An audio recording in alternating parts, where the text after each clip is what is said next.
بسم الله الرحمن الرحيم. الحمد لله رب العالمين، والصلاة والسلام على أشرف المرسلين وخاتم النبيين ورحمة الله للعالمين سيدنا محمد وعلى آله وصحبه أجمعين. وبعد، فقد انتهينا في اللقاء السابق مع خواطرنا في قول الحق سبحانه: أعوذ بالله من الشيطان الرجيم. إن الذين آمنوا ثم كفروا ثم آمنوا ثم كفروا ثم ازدادوا كفرا لم يكن الله ليغفر لهم ولا ليهديهم سبيلا.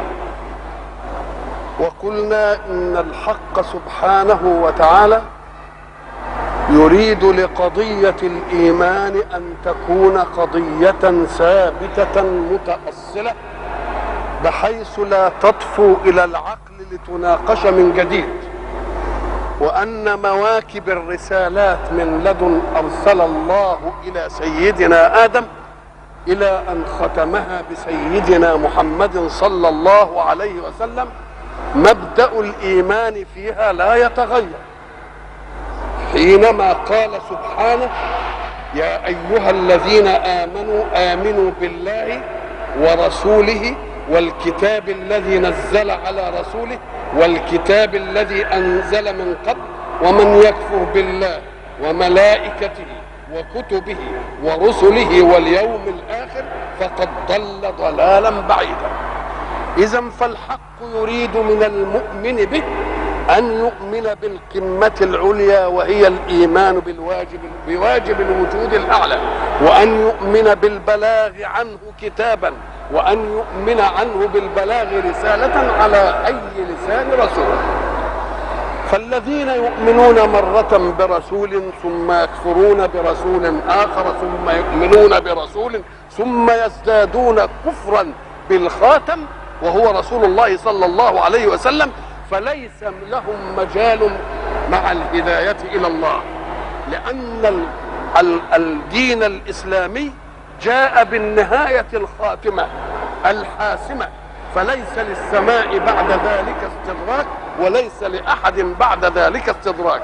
ولذلك قال في الأول: آمنوا ثم كفروا ثم آمنوا ثم كفروا، وقال في الآخرة: ثم ازدادوا كفرا، أي أنهم لم يؤمنوا بمحمد صلى الله عليه وسلم، وليس هناك مجال أن ينتظروا رسولا آخر لينسخوا كفرهم بمحمد ويؤمنون به.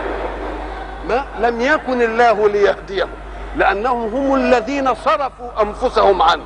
الله لا يتجنى بأن يمنع الهداية عمن قدم يده إليه، بل يعاونه في هدايته. أما من ينفض يده من يد الله فلا يبايعه على الإيمان فالله غني عنه، وما دام غني عنه فسيظل في ضلاله، لأن الهداية لا تكون إلا من الله. ولم يكن الله ليهديهم سبيلا إلى هداية أخرى، لأنه لا هادي إلا هو. ولم يكن الله ليهديهم سبيلا إلى الجنة، لأنهم لم يقدموا الأسباب التي تؤهلهم للدخول إلى الجنة. وفي ذلك يشرحها الله في آيات أخرى: لم يكن الله ليهديهم طريقا إلا طريق جهنم، فهو طريق معبد بالنسبة إليه. وبعد ذلك يقول الحق سبحانه: أعوذ بالله من الشيطان الرجيم. بشر المنافقين بأن لهم عذابا أليما. لأن سمة التردد والتذبذب بين الإيمان والكفر لا تأتي من أصيل في الإيمان، ولكن تأتي بمتلون في الإيمان، تبدو له أسباب فيؤمن، وبعد ذلك تبدو له أغيار فيكفر. وذلك شأن المنافقين المذبذبين بين هؤلاء وهؤلاء. فيقول الحق: بشر المنافقين. ونحن نعلم أن المنافق هو الذي جمع بين أمرين: إعلان إسلام وإبطان كفر. هذا هو المنافق. وقلنا إنها مأخوذة من نافقاء اليربوع. اليربوع حيوان صحراوي يخادع من يريد به شرا، فيفتح لنفسه بابين: يدخل أمام الرجل من باب ثم يخرج من باب ايه؟ من باب اخر، فكأنه لينتظره على هذا الباب، واذا به قد صنع له بابا اخر ليخرج منه، من نافقاء اليربوع. الحق سبحانه وتعالى يقول بشر، ونحن نعلم ان البشارة هي الاخبار بشيء يسر سيأتي زمنه بعد. بشر المنافقين. وهل المنافقون يبشرون؟ انما يبشر اهل الخير بما يسرهم. المنافقون انما ينذرون ولا يبشرون. ولكن الله سبحانه في اساليبه البلاغيه تعبيرات، هذه التعبيرات تصعد العذاب. ومعنى تصعد العذاب انه لو قال انذرهم بعذاب اليم كان الكلام يبقى محتمل، لانهم ما دام منافقين يبقى عندهم استعداد هيصنعوا الشر. انذرهم، انما يقال بشرهم. نعم، ذلك هو التهكم والاستهزاء والسخريه. والتهكم والاستهزاء والسخريه من معينات البليغ على اداء مهمته البلاغيه، وهذه هي المفارقات التي نسمعها كثيرا فتعطي صورة أصدق من الحقيقة. فإذا جئت لبخيل مثلا وقلت له وهو داخل عليك مرحبا بك يا حاتم، ماذا يكون موقف الناس؟ إنك نقلتهم من جبت حاتم اللي هو أصل الإيه؟ أصل الكرم، واستقبلت به بخيل، تبقى نقلت نقلتين. لو قلت له يا بخيل من أول الأمر لكان فيها كفاية، ولكن حين تقول له يا حاتم يبقى معناها إيه؟ تقريع وتهكم وسخرية واستهزاء، لأنك نقلته من وصف إلى وصف مقابل أعلى منه، فبالمقارنة يبدو الفارق الطويل. إذا ما جئت مثلا لرجل طويل جدا ما تقول له مرحبا بك يا قز، هذه هي المفارقة. إذا جئت مثلا لقصير وقلت له مرحبا بك يا مارد، إذا جئت مثلا لرجل طويل وأردت أن تسلم إيه؟ أن تسلم عليه فتجلس عشان تسلم عليه، مسألة. وكذلك إذا رأيت مثلا رجل قصير وأردت أن تتهكم منه تعمل إيه؟ تقوم مش تسلم عليه، تقوم تقعد أنت وبعدين تمد إيدك تسلم عليه. هذا هو التقريع. فإذا كل هذه المفارقات إنما تأتي للأداء البلاغي للمعنى الذي يريده المتكلم. فقول الحق بشر المنافقين معناه أنكم صنعتم لأنفسكم بالنفاق ما كنتم تحبون. امال انتم نافقتوا ليه؟ ده كأنكم نافقتم لأنكم تحبون العذاب، وما دام نافقتم لأنكم تحبون العذاب فأنا أبشركم بأنكم هتتعذبوا. لأن الذي ينافق ويعمل شيئا ألا يريد منه الغاية؟ الغاية إيه من النفاق؟ أنت لا شك أنكم تريدون العذاب، فأنا إذا قلت لكم أنتم هتتعذبوا يبقى أنا حققت لكم الغاية التي تريدونها. فقال الحق سبحانه وتعالى إيه؟ بشر. حين تريد تصعيد الأمر تنقل مخاطبك من شيء إلى الشيء المقابل وهو النقيض. مثلا واحد عطشان محجوز أو معتقل أو مسجون وأراد أن يشرب شربة ماء، من الممكن أن تقول له لا وتيئسه من أن يشرب، تيئسه من أن تجيله كوباية ماء. لكن إن أردت تصعيد العذاب فيه ماذا تصنع؟ تذهب وتأتي بكوب ماء وتقرب منه وتيجي تقدمه له، فإذا ما جاء ليمد يده ليشرب تدلو أنت كوب المية. يبقى هذا هو الإيه؟ هذا هو تصعيد العذاب. كذلك حين يقال بشر يوم السامع يفهم ان في حاجه تسر، فاذا قال بشره بعذاب اليم تبقى الغم جه مركب، انك بسطت نفسه بالبشاره ثم انهيتها بايه؟ بالنزاره. ولد مثلا عمال يلعب طول السنه، يا ابني ذاكر عشان ما هتسهر، يا ابني لا ترسب، الامتحان قرب ومش عارف ايه، وبعد ذلك ذهبت في يوم اعلان النتيجه لتاتي بالنتيجه، فيقابلك الولد تقول له مبروك سقط. الله الله الله، مبروك بسطت نفسه على انه يستقبل خبر صار، وبعدين سقط تعمل عنده القبض. مش انت كنت بتلعب مش عشان تسقط، لازم كنت بتلعب عشان تسقط. يبقى انت يا سيدي مبروك ايه اللي في نفسك اهو جه. بشر المنافقين. وبشر كلمة بشر لها علاقة بالمدلول الاشتقاقي، لأن الإنسان حين تنتابه الانفعالات يظهر أثر الانفعالات على بشرة وجهه، لأن الوجه هو العضو الذي يتأثر بانفعالات النفس، فإن كان حزنا يحزن، إن كان سرور يسر. تعكس انفعالات النفس البشرية من سرور وبشاشة وإشراق أو عبوس وتجهل، فيسمي الحق سبحانه وتعالى الخبر الذي يسر بشارة، لأنه يؤثر في بشرة الوجه فيبدو إشراق النفس بما تسمع. بشر المنافقين. وقلنا إن كلمة بشارة توحي بأن في خبر صار، فيأتي الخبر غير صار، كما يقول الحق سبحانه وتعالى في آية أخرى يصور بها عذاب الكافرين يوم القيامة وكيف يصعد العذاب معهم وإن يستغيثوا يغاثوا. ساعة تسمع وإن يستغيثوا يغاثوا تفهم أن فرجا يأتي له أو رحمة تهب عليهم، فانظر إلى الإغاثة التي وإن يستغيثوا يغاثوا بماء كالمهل. الله الله الله الله، هي دي إغاثة دي ولا تعذيب؟ لا، إنه أحب الحق سبحانه وتعالى أن يصعد العذاب، وقال له إن يستغيثوا يغاثوا، بس يغاثوا بإيه؟ بماء كالمهل. ده يدي لهم شدة عذاب.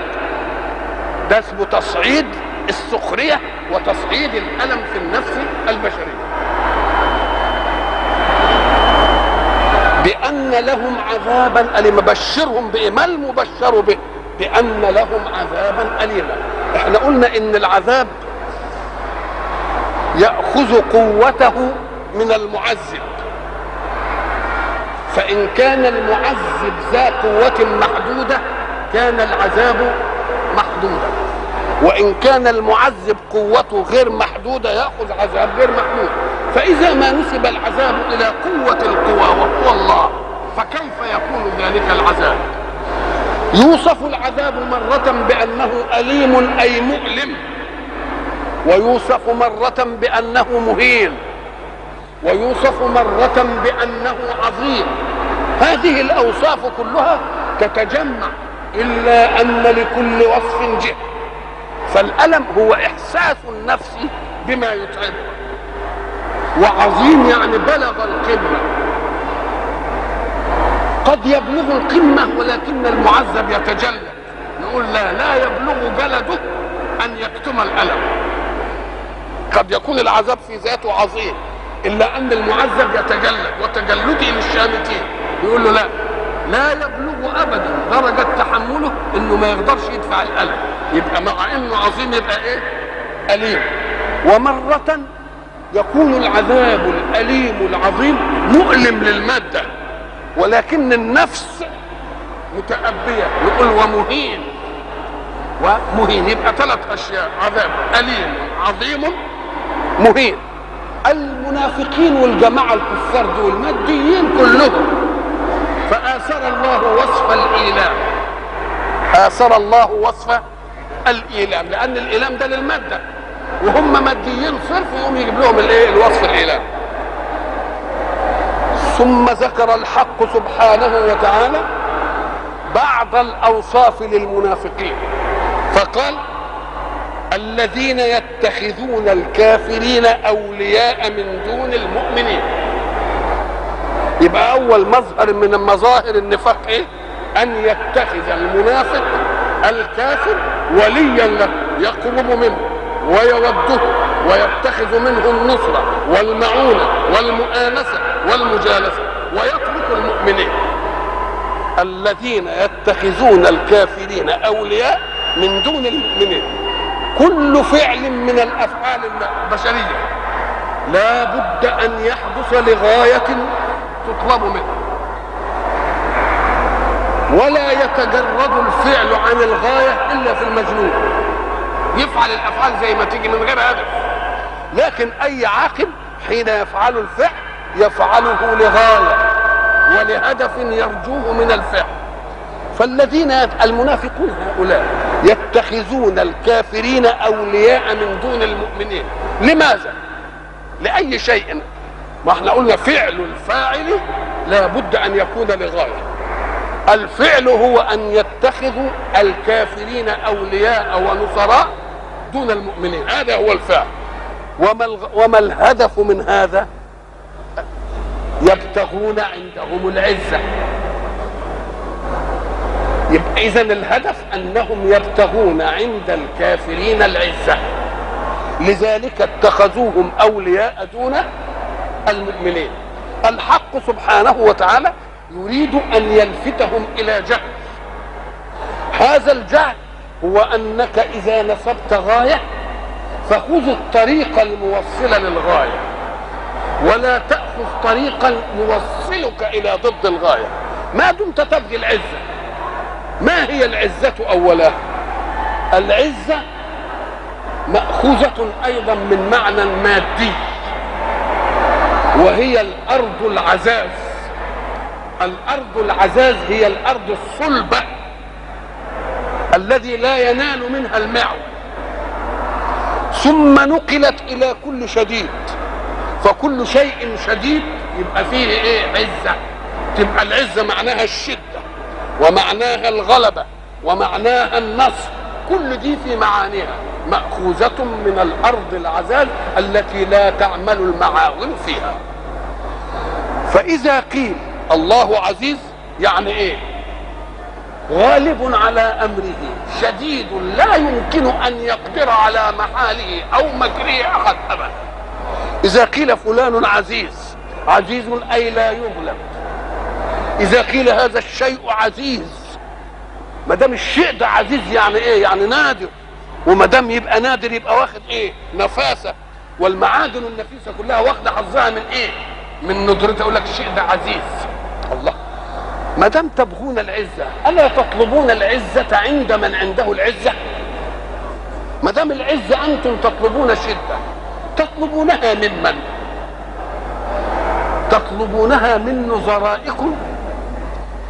طب انتم حينما تطلبون العزة تبقوا انتم ما عندكوش عزة، لان لو عندكم عزة ذاتية ما كنتم تطلبون العزة عند الكافرين.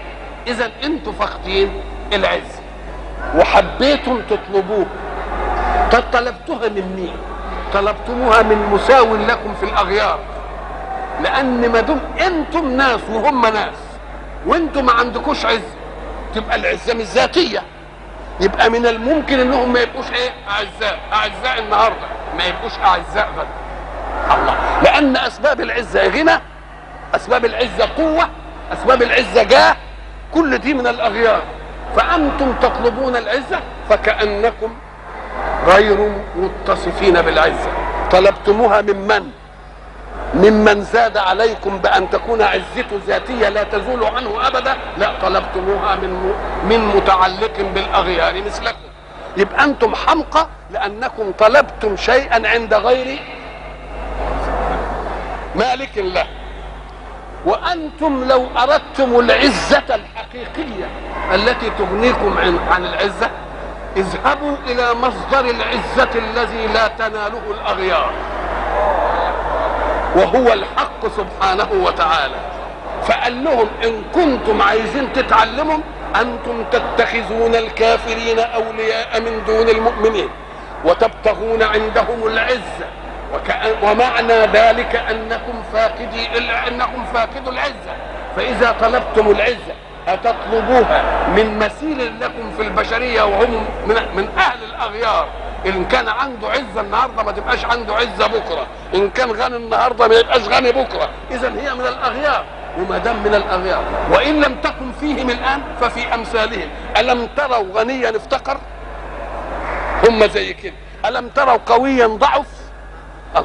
إذا ما دمتم طلبتموها في هؤلاء معنى ذلك أنكم غير أعزاء وأنكم طلبتم العزة من غير موضعها، فإن أردتم العزة الحقيقية اطلبوها ممن لا تتغير عزته، وهو الحق سبحانه وتعالى.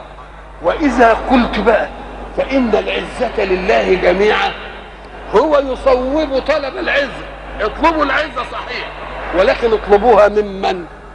من الله الذي يهب العزة ولا تتغير عزته. فإن العزة لله ايه؟ فإن العزة لله جميعا. كلمة جميعا دي دلت على أن العزة لها أفراد شتى، عزة كذا وعزة كذا وعزة كذا. إذا أردت أن تحصرها تبقى في مين؟ تبقى في الحق سبحانه وتعالى. إزاي بقى؟ أم قال لك العزة انك انت تبقى شديد في نفسك وتستغنى عن غيرك.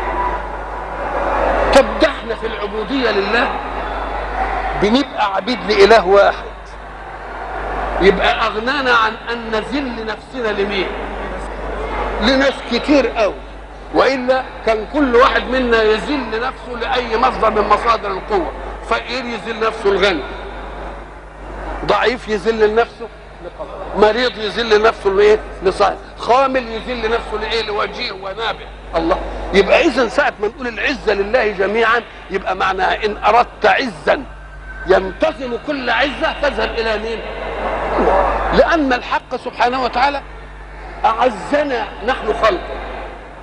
لما يجي سبحانه وتعالى يقول انت يا عبدي فقير وانا اطلب من الغني ان يعطيك، لم يجعلك انت تقترض، بل قال من ذا الذي يقرض الله قرضا حسنا. شوف العزه، ما خلاكش انت اللي بتقترض، فاداك في الوضع كده. ولذلك لما جه واحد قال له يا اخي انت بتروح تسال الناس، سالت الناس الا يعني تعف كده ولا تسالش؟ قال انا ما سالت الناس الا بامر الله، انا سالت الناس بامر مين؟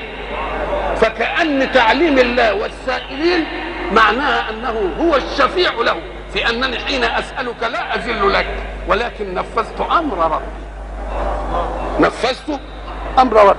ثم الشيء الذي يعتز هو به، أنت عايز تطلب العزة عند واحد، طب إيه بتعتز بإيه؟ بقوته؟ طب ما هي موهوبة من الله ماله؟ موهوب من الله، بدليل انه ياخده منه ولا لا؟ انه ياخده منه الله. تبقى العزه لله جميعا، عند المؤمن وعند المنافق وعند الكافر، كلها راجعه لمين؟ كلها راجعه لله. ان العزه لله ايه؟ ان العزه لله جميعا. الله. وقد نزل عليكم في الكتاب أن إذا سمعتم آيات الله يكفر بها ويستهزأ بها فلا تقعدوا معهم حتى يخوضوا في حديث غيره إنكم إذا مثلهم إن الله جامع المنافقين والكافرين في جهنم جميعا. الحق سبحانه وتعالى يريد أن يحمي وحدة الإيمان، وحماية وحدة الإيمان أن يصونه من تهجم أي مبطل عليه. والذين يغارون على الإيمان هم الذين آمنوا، فما دمت قد آمنت وارتضيت لنفسك الإيمان إياك أن تهادن من يتهجم على الإيمان، لأنك إن هادنته كان هذا الإنسان الذي تهادنه وهو متهجم على الإيمان أعز في نفسك من الإيمان. يبقى إذن الحق يريد أن يحمي الإيمان فيمنع أي تهجم على الإيمان. وما دمت أنت قد ارتضيت الإيمان طريقا لك وعقيدة تبقى تحمي هذا الإيمان من أن يتهجم به، أن يتهجم عليه أحد. فبيقول إيه؟ وقد نزل عليكم في الكتاب أن إذا سمعتم آيات الله يكفر بها ويستهزأ بها نعمل إيه؟ قال إيه؟ ابعدوا عنه حتى يخوضوا في حديث غيره. فإذا ما جاء واحد واجترأ على الإيمان بشيء من النقد أو بشيء من السخرية أو بشيء من الرمي والباطل، تقوم الغيرة الإيمانية للمؤمن على الأقل تعمل إيه؟ تنفض وتسيب مجلسه انا ما بقولوش انت اقف، لانه كانوا ضعاف لسه ما كانوش يقدروا يقفوا المواقف، قال على الاقل تعمل ايه؟ تسيبهم. ساعة تتركهم يعلمون ان عرض ايمانك وعرض دينك اعز عليك من مجالستهم. اما اذا جالستهم وهم يخوضون في الايمان يبقى معناها انهم اعز من ايمانك.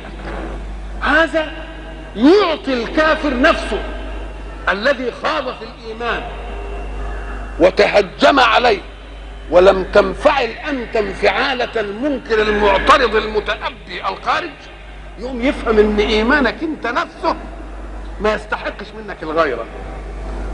فان اجترأ مرة هنا واحدة يجترئ بعد ذلك ايه؟ وربما جعلها ليصبر غورة الايمان. فان سكت مرة يزود، لكن حين يراك تهب وتنفض منه يوم يعرف ان ايمانك ايه؟ ان ايمانك عزيز عليك، وان ايمانك بربك وايمانك بالمنهج الذي انزله اعز عليك من ايه؟ من الابقاء عليه. وقد نزل عليكم في الكتاب، يبقى اذا دي مش ايه ابتدائيه، انما هي اشاره الى ان هذا حكم سبق، لان هذه الايه نزلت في المدينه. وقد نزل عليكم اي نزلت عليكم ايه في مكه، واذا رايت الذين يخوضون في اياتنا فاعرض عنهم حتى يخوضوا في حديث غيره، واما ينسينك الشيطان فلا تقعد بعد الذكرى. الله. يبقى اذا ربنا هنا بايه؟ بيشير الى انه انزل حكما، وكأن الحكم الذي نزل الاول انما نزل مع الكافرين في مكة، والكافرين في مكة كانوا ايه؟ بيستضعفوا المؤمنين، فما كانش القرآن او المنهج الايماني يمنعهم ان يجالسوهم، لان في بينهم عبيد لهم ومنهم ناس متداخلين فيهم ومن ناس مصالح مشتركه، ما كانش يقول لهم ما تقعدوش وياهم، لا قول اقعدوا بس اذا حصل وولغوا في دينكم بالباطل وخاضوا فيه يبقوا سيبوا لهم الايه؟ سيبوا لهم المكان.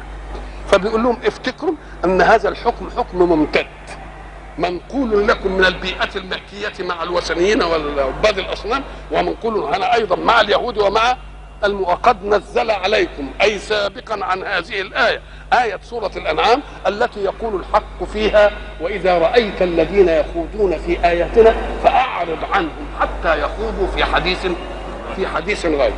إما ينسينك الشيطان حكم الله لك في هذا، فإذا ما تذكرت لا تقعد بعد الذكرى. التكليف من الله تكليف بما يطيقه الفكر البشري، لأن عرضة أن ينسى هذا التوجيه. قال لك بمجرد ما تفتكر على طول. فبيقول وقد نزل عليكم في الكتاب أي في القرآن أن إذا سمعتم آيات الله يكفر بها ويستهزأ بها. يلاحظ أن الذي نزل في الآية الأولى ليس سماع وإنما هي رؤية، بدليل ان الايه بتقول ايه؟ واذا رايت الذين يخوضون في اياتنا فاعرض عنهم. مجرد ايه؟ مجرد الرؤيه. الله. لكن هي بنقول ايه؟ وقد نزل عليكم في الكتاب ان اذا سمعتم ايات الله يكفر بها. ان اذا سمعتم، هنا السماع ولا لا؟ هناك ايه؟ هناك الرؤيه. الله. ايه؟ ام قال لك لان المهم مجرد العلم بانهم يخوضون في دين الله، لأن قد يخوضوا بإيه؟ برؤية بما يرى، وقد يخوضوا بما يسمع. افرض انه جه المسلم وبعدين قعد يتغمز عليه كده وعمل بايده كده وشور ومش عارف ايه، يبقى ده امر يرى ولا يسمع؟ يبقى اذا المهم والمراد العلمي اما بالرؤية واما بالايه؟ واما بالسماع. وقد نزل عليكم في الكتاب ان اذا سمعتم ايات الله يكفر بها ويستهزأ بها فلا تقعدوا معهم حتى يخوضوا في حديث غيره. فلا تقعدوا معهم حتى يخوضوا في حديث غيره. كلمة لا تقعدوا معهم حتى يخوضوا في حديث غيره توحي بأنهم إذا ما خاضوا في حديث غيره اقعدوا. ده امتى؟ أم قال لك لأن كان الإسلام في أوليته وكان لهم مصالح مشتركة، ولا يستطيع المجتمع الإسلامي أن يتميز بوحدته، فكان لهم علاقات. لما هو يقول ما تقعدوش معاهم خالص يبقى يقطع عنهم ايه؟ والاسلام في كثير من المراحل التي تتعلق بالاعتياد انما ياتي فيها مرحليات. المهم هنا في ان رايتم واذا سمعتم، كلمه هناك يخوضون، واذا رايت الذين يخوضون في اياتنا فاعرض عنهم حتى يخوضوا في حديث غيره. كلمه الخوض دي بتدي المعنى واضح مجسم ممثل، لان الخوض الاصل فيه ان تدخل في مائع سائل، يعني ان تدخل في ماء زي الميه زي الطين. ليه؟ أم قال لك لأن القصد من الدخول هو إيجاد منفذ لك إلى غايتك. ساعة تخوض في مائع، المائع ما بينفصلش كده شوية وكده شوية ويسيب لك طريق، ده انت بمجرد ما تمشي كده الماء يجي يختلط تاني، يبقى أمر مختلط ولا لا؟ يبقى مش ممكن هتعمل لك إيه؟ هتعمل لك فيه طريق. لذلك أخذوه في حديث الباطل لأنه لا ينتهي إلى حق، لخبطة. إذا رأيت الذين يخوضون، يبقى الخوض الدخول في ماء، والدخول القصد منه وجود طريق تنفذ منه. مثلا افرض انك انت دخلت مثلا في حتة رملية، تقدر تزيح الرمل كده والرمل كده وتمشي ولا لا؟ الرمل ما يرجعش، يقفل الطريق تاني، لكن المائع تمشي كده يروح الماء، اذا ما تقدرش. فقال لك ولذلك يؤخذ للخوض في الباطل. ليه؟ لان الباطل ملوش هدف، والجدال في الباطل ما ينتهيش الى نتيجه. قال لك اذا الخوض يبقى دخول في الباطل او دخول فيما لا ينتهي الكلام فيه الى غايه. ولذلك يقول لك ايه؟ لا تخوضوا في مسألة الصفات، هذه مسألة لا يصح الخوض فيها. يعني ايه لا يصح الخوض فيها؟ لانه مش هينتهي فيها الكلام الى ايه؟ الى كل ما تتكلم كلمة ده يدخل بكلمة وتختلط الايه؟ الامور، فلا تميز فيها. ولذلك هناك الحق سبحانه وتعالى يقول في آياته: وما قدر الله حق قدره إذ قالوا ما أنزل الله على بشر من شيء. قل ردا عليهم: من أنزل الكتاب الذي جاء به موسى هدى للناس تجعلونه قراطيس تبدونها وتخفون كثيرا وعلمتم ما لم تعلموا أنتم ولا آباؤكم. من اللي أنزل؟ قل الله. ثم ذرهم في خوضهم يلعبون. في خوضهم يلعبون يعني في باطلهم، مش هينتهوا فيها إلى إيه؟ وهناك يقول لك لما يجي يقول لك ايه؟ يحذر المنافقون ان تنزل عليهم ايه؟ سوره تنبئهم بما في قلوبهم، وبعدين لما تيجي تتكلم ويوم تقولوا ايه؟ انا كنا نخوض ونلعب. ده مساله يعني كانت كده يعني ماشيه في الله. اذا الخوض الدخول في مائع، وما دمت قد دخلت في ماء فلن تجد فيه طريقا معبدا، بل يختلط المدخول فيه بالمدخول عليه ولا تتميز الاشياء. واخذ منه الخوض بالايه؟ بالباطل او الخمض في اللعب اللي ملوش ايه؟ اللي ملوش غايه. وقد نزل عليكم في الكتاب ان اذا سمعتم ايات الله يكفر بها ويستهزأ بها فلا تقعدوا معهم حتى يخوضوا في حديث غيره. شوف الكلمة اللي ترعب بقى المؤمن: إنكم إذا مثلهم. إيه اللي إنكم إذا مثلهم؟ يعني إيه إنكم إذا مثلهم؟ ده يعني معناها لأنكم إن قعدتم معهم وهم يخوضون تبقوا إيه؟ لأنك سمعت الخوض في دينك والباطل فيما آمنت به ولم تغر ولم تتحرك، يبقى انت ما انكرتش عليهم، يبقى انت مثلهم ولا لا؟ لان الراضي بالكفر يبقى ايه؟ يبقى كافر. انكم اذا مثلهم. هنا بقى الايه اعطتنا مرحليه اوليه. فاذا ما كان المؤمنون او البيئه الايمانيه او المجتمع الايماني بقى مجتمع ذاتي، مجتمع متكافل متكامل في ذاته، نبقى نقعد معهم؟ قال لك لا، ولا نقعد ولا نسال عنهم بقى. ما والونا نواليه. لكن بعد كده تقوم انت تيجي تشوف الفساد الذي يجرئ الناس على الخروج على مناهج الله. هي هذه المسألة. أن تجد ساخرا من دينك ولا تنهره، أن تجد من يخوض بالباطل في أي منهج من مناهجك ولا تلوم. أنت إذا مثلا نظرت الفساد يستشري إزاي؟ أنت مثلا لما تيجي الواحد بيألف أغنية، وأغنية خليعة وأغنية مثيرة وأدب مكشوف، لو أن الناس طبقت منهج الله فيه لأعرضت عنه حتى يخوض في حديث غيره. انما تجده يبجل ويعظم، يقول لك يا سلام شاعر اللي مش عارف الغناء، وشاعر اللي مش عارف الايه، وشاعر العهد، وشاعر عمال بيصادف تكريم. يبقى لو انتم اعرضتم عنهم ولم تبدوا، يعني ما نهرتهمش بس ما تبدوش اعجابكم بهم، كان من الممكن ان كل واحد يعرف انه لو انحرف عن الخط الايماني قيد شعره لوجد مجتمعا يحب فيه. انما مجتمع يكرم من يخوض بالباطل، طب ما انتم اغريتم الناس ان يخوضوا بالباطل. يجي يعمل مثلا اغنيه خليعه، اغنيه مثيره، وبعدين يجي واحد يلحنها برضه التلحين المتكثر، برضه يخوض في الباطل، وبعدين واحده تغنيها بالتلوي والولول الى اخره، وتجد لها تصفيقا وتجد لها هتافا وتجد لها كذا وكذا وكذا، وهم دي بتخوض في الباطل. لو اعرضنا عنهم ماذا يكون موقفهم؟ كانوا التمسوا للحياة وللعيش طريقا آخر غير طريق الاجتراء على الدين والخوض بالباطل في دين الله ومنهجه. هو ده اللي بيحصل، هو ده اللي بيحصل.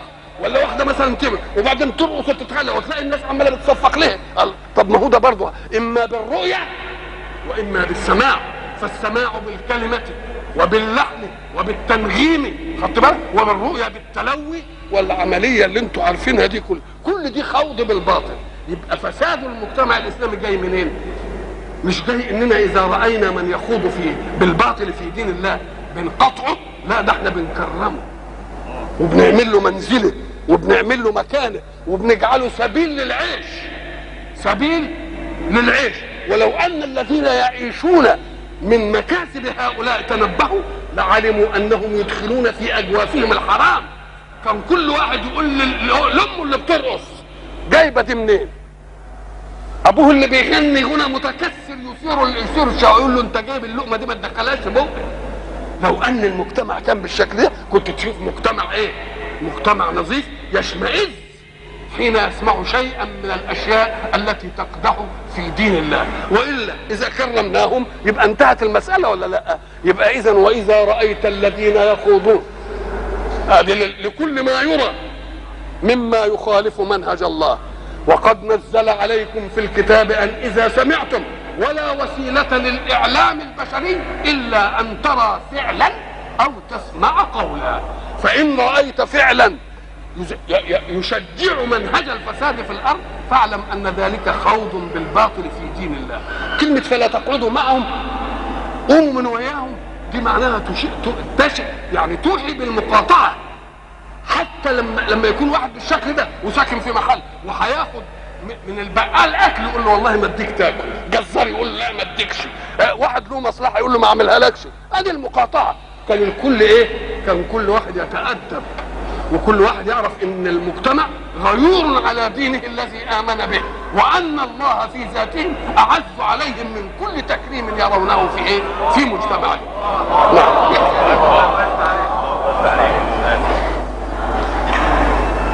وقد نزل عليكم في الكتاب أن إذا سمعتم آيات الله يكفر بها ويستهزأ بها، ده أنت تشوف تلاقي لما يجوا للحظة الطهر في حياة الناس، لحظة الطهر في حياة الناس اللي أسرفوا على نفسهم، يعني لما واحد شاب يحب بقى يستقيم يقوم يقولوا يا شيخ اتجوز بقى. معنى اتجوز يعني ايه؟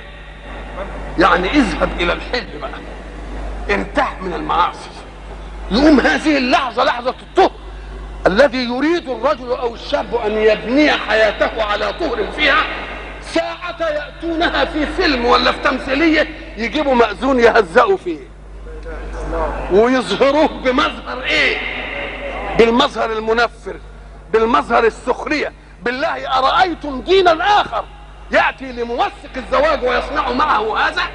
إذن الحملة كلها كلها ضد الدين، ضد الاسلام. بس انا ما شفناش في الكنيسه جابوا واحد عشان يهزقوه لانه بيعقد اكليل، انما يجيبوا واحد جاي عشان يعقد عقد، يجيبوا في شكله، في هندامه، في لغته، في استقبال الناس له، شكل تهزيء كله.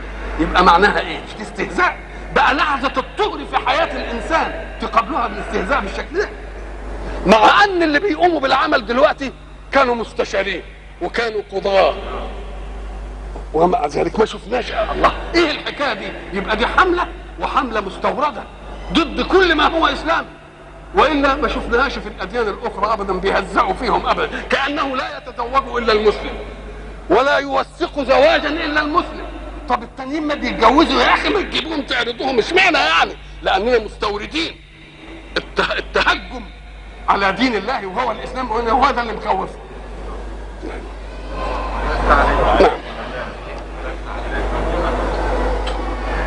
فلا تقعدوا معهم حتى يخوضوا في حديث غيره انكم اذا مثلهم. قضيه بقى تخلي الانسان المؤمن يراقب بقى، ان احترم واحد من الشكل دول، ولا اداله ود، ولا اداله محبه، ولا اداله مجامله، نقول له انكم اذا ايه؟ انكم اذا مثلهم. ولو ان كل واحد من المنحرفين هؤلاء والموالغين في الباطل دول شاف المجتمع عمل منه كده، كان يذهب الى الصواب ويشوف له حكايه تانيه ياكل منها عيش وياكل اولاده لقمه حلال. انكم اذا مثلهم، وما دام مثلهم ابشروا انكم هتبقوا وياهم في الاخره. ان الله جامع المنافقين والكافرين في جهنم جميعا.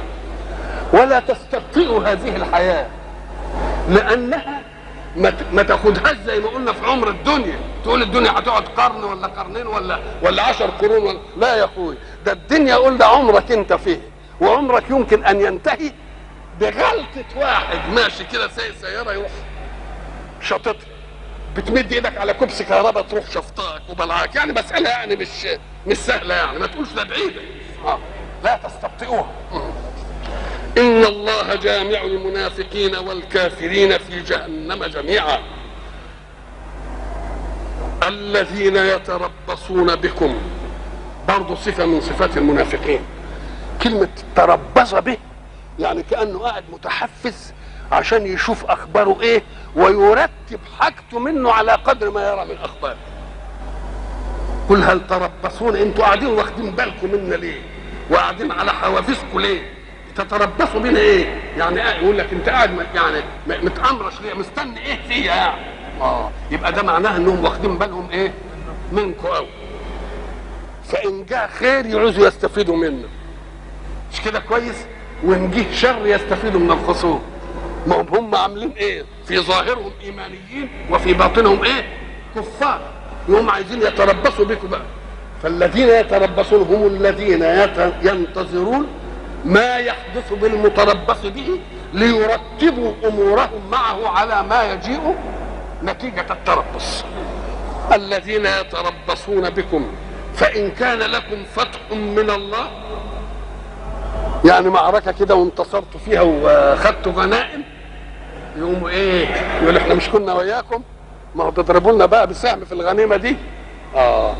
فإن كان لكم ايه؟ فتح من الله قالوا ألم نكن معكم؟ يعني احنا كنا ايه؟ وياكم، ادوا لنا بقى ايه؟ من النصيب. وإن كان للكافرين نصيب قالوا ألم نستحوذ عليكم ونمنعكم من المؤمنين؟ استحوذ عليه يعني ايه؟ يبقى المتربص هو المنتظر ما يحصل للمتربص به خير او شر. ان كان خير يريد يقتنص منه ايه؟ خير. ان كان شر ياخذ من المقابل. ان كان لكم فتح نصر وغنيمه قالوا احنا وياكم ادوا لنا من الغنيمه. طيب وان كان للكافرين يقولوا الم نستحوذ عليكم؟ استحوذ على الشيء يعني حازه، جعله في حيزه. واستحوذ عليهم الشيطان جعله في ايه؟ جعلهم في حيزه. ألم نستحوذ عليكم؟ يعني ايه نستحوذ عليكم؟ قال لك لما يكون في معركه يوم المنافقين عارفين الايه؟ طبعا الكافرين بتقاتل المؤمنين والكافرين، والمنافقين يدخلوا في الموضوع. يقوموا لما يدخلوا يلاقوا الكافرين في معركه يقوموا يعملوا انهم يستولوا عليهم عشان يحموهم من مين؟ من سيوف المؤمنين. ولما يحموهم من سيوف المؤمنين يقولوا احنا استحوذنا عليكم، يعني منعناكم من مين؟ من القتل، وكنا نقدر نأسركم وكنا نقدر نقتلكم، ادونا بقى ايه؟ ادونا نصيبنا. شوف الكلمه، شوف القرآن وأداؤه، أداؤه البياني. يقول ايه؟ ان كان لكم فتح، ادي فتح بالنسبه للمؤمنين. طب وان كان والكافرين يجيبهم فتح برضه؟ لا، ده نصر، شيء من الغلبه بس. وان كان للكافرين نصيب مش فتح بقى، لان النصيب قد يكون من الشر. نعم. قالوا الم نستحوذ عليكم ونمنعكم من المؤمنين فالله يحكم بينكم يوم القيامه. الحق سبحانه وتعالى حين يرد امر الكافرين والمؤمنين لا يرده دائما الى امر قد لا يطول اجل السامع لينتظره في الدنيا. يقوم يجيب له المساله اللي مقطوع ايه؟ لان مثلا يقول له لا ده انت هتبقى تنتصر عليه، يمكن يموت قبل ما ينتصر، يبقى الوعد ما صدقش في حقه، وان صدق في حق من انزل اجله الى ان ينتصر. ولذلك احنا قلنا حينما اخذ رسول الله صلى الله عليه وسلم العهد لنفسه في بيعه العقبه مع الانصار قالوا له فما لنا ان نحن وفينا بهذا العهد. طب انت خدت لنفسك الشروط، احنا بقى يبقى لنا ايه ان وفينا لك بهذا العهد ومنعناك مما نمنع منه انفسنا؟ قال لهم ايه؟ لكم الدنيا، لكم الغنائم، لكم النصر، لكم انكم تستولوا على الاقطار والامصار، لكم ما قال لهمش حاجه منه، قال لكم الجنه. لان دي هي الامر الايه؟ المقطوع بوجوده لكل سامع على الايمان. انما افرض انه قال له هيبقى لك تاخد فارس، تاخد الروم، تاخد اليمن، يمكن يموت قبل ما يروح الحته من دي، يبقى ما خدش، فيديله الايه؟ الشيء المشترك اللي كل واحد ايه؟ هينال. وايضا لان الحياه اتفه من ان تكون ثمنا للايمان. بيقول لهم ما تطلبوش الثمن هنا، ده الثمن يبقى هناك. ليه؟ لان الغايات اللي تجيلها الاغيار احنا قلنا ان نعيم الحياه اما ان يفوتك واما ان تفوته، فنعيم تفوته او يفوتك يبقى ده ثمن لايمان. ده الثمن للايمان ده لازم يكون ايه؟ باق ببقاء من امنت به. ثمن الايمان يكون باقي ببقاء من ايه؟ من امنت به. حتى الاثر الفعلي لجزاء الله سبحانه وتعالى بيكون عند بعض الناس ما هوش مطلوب. يعني يقول لك اللي هيعمل صالح كذا كذا هندخله الجنه، صحيح هيدخل الجنه، انما يجي لبعض الناس يقول لك ايه؟ اولئك هم مش في جنه الله، يقول لك هم في رحمه الله هم فيها خالدون. الله، ايه الفرق بين جنه الله ورحمه الله؟ ام قال لك لان الجنه باقيه بابقاء الله لها، يقدر يفنيها، انما رحمه الله باقيه ببقائه. يبقى ايه اللي احسن؟ يبقى في الذاتيه، في الايه؟ في الذاتيه. فلما يجي الحق سبحانه وتعالى يقول انا ما ببنيش المؤمنين بالجنه، لان الجنه دي عندي اتفه من ان تكون ثمنا للايمان باله. اللي يناسب الايمان باله باقي ان يكون النعيم ايه؟ النعيم باقي. فالله يحكم بينكم يوم القيامه. اوعى تقول يوم القيامه فين؟ حلني. قل له لا، من مات فقد قامت قيامته. من مات فقد قامت قيامته، خلاص انتهت المساله. ايه يقول ايه؟ ازاي لبستوا ايه؟ قعدتوا قد ايه يعني؟ ايه؟ ولا ولن يجعل الله للكافرين على المؤمنين سبيلا. القضية الأولانية فالله يحكم بينهم يوم القيامة. الله هيحكم في قضية إيمانية بيه بين مؤمنين وبين ايه كافرين. وبيقول ايه بقى؟ بيقول اسمعوا، وما دام ربنا اللي قال ولا فيش اله تاني يعترض عليه او يغير الراي، يبقى مش هيوجد سبيل للكافرين ابدا، لا يوجد للكافرين سبيل. والى لقاء اخر ان شاء الله.